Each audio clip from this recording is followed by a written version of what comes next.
মাথা ঘুরতেছে? এই মান্নত মানে কি? কন্ট্রাক্ট।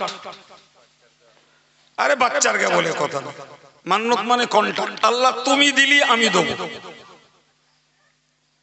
ছেলে সুস্থ হলি এই করব, আমি সুস্থ হলি এই করব, ওই কাজটা যদি আমার উদ্ধার হয় এই করব। এটা কি বলে ইংরেজিতে? কন্ট্রাক্ট। বাংলা চুক্তি। আল্লাহ তুমি দিলি আমি দেবো। এই জন্য নবী বলেছেন মান্নত করে কৃপণরা, ওটা নিয়ম নয়। নিয়ম হলো তুমি আগে আল্লাহ রাস্তায় দাও, দিয়ে বলো আল্লাহ আমি তোমার রাস্তায় দিয়েছি, তুমি এই ওসিলায় আমার এই কাজটা উদ্ধার করে দাও। সুবহানাল্লাহ। কিন্তু আমাদের দুর্বল মন তো, মনে মনে করি হয়তো দোবানো আগে এও যাবে না ও যাবে না। বুঝতে পেরেছেন কথা? কিন্তু আমাদের সমাজে প্রচলিত এই হলি বেশি অংশ লোক করে এক জুম্মার লোক খাদ্য দেবে। আচ্ছা বাবা তোমার কেডা বলেছে এক জুম্মার লোক খাদ্য দিতি? ওর কি দরকার? যাদের খাদ্যের চাচ্ছে ওর বাড়ি খাওয়ানি। এটা হচ্ছে সমাজের একটা ভুল প্রচার। মান্নত করো না, আল্লাহ আমার এই কাজটা হলি আমি 20 রাকাত নফল নামাজ পড়বো, আল্লাহ এই কাজটা হলি আমি 3 দিন রোজা রাখবো, আল্লাহ এই কাজটা হলি আমি 10 দিন ইতিকাফ করব।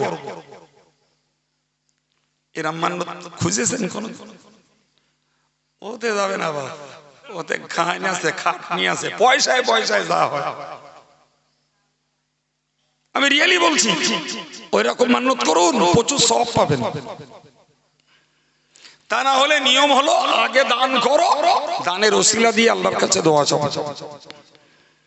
আর আমরা করি কন্ট্রাক্ট, আল্লাহ তুমি দিলি তাই আমি দেব। এই জাতীয় মান্যতগুলো ছাড়ার দরকার। রাসূল বলেছেন মান্যতে ভাগ্যের পরিবর্তন ঘটে না, ওটা ভুল ধারণা। এর পরেও যদি কেউ করে বসে তাহলে মান্যতের মালের পাওনাদার গরিব মানুষ।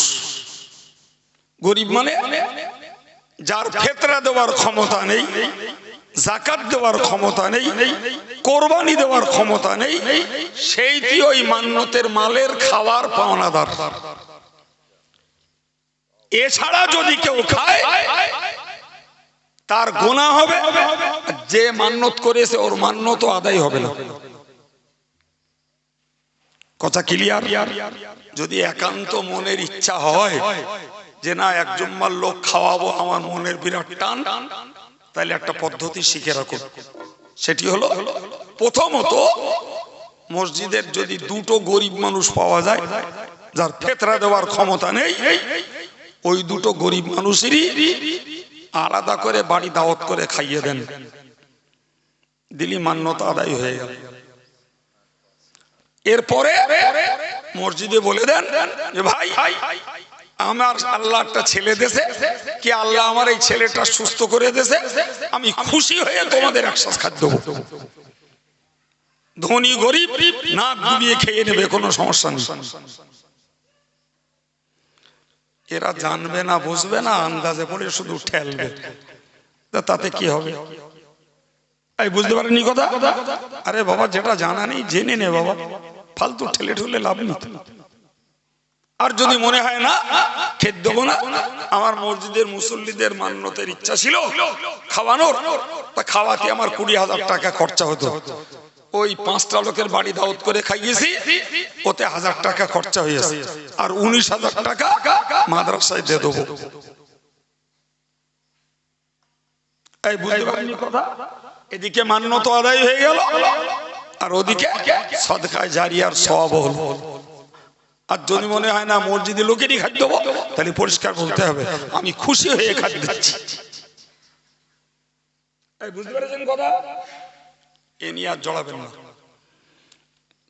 ঠিক আছে ভাই? এবার একটা কথা বলি, জামিয়া রিসালে সাহেবের দাওয়াত দিচ্ছি। গত বছর আমার মনে আছে আমার ডাক্তার ফারুক সাহেবের মেজো আব্বা না কোন আব্বা ইন্তেকাল করেছিল।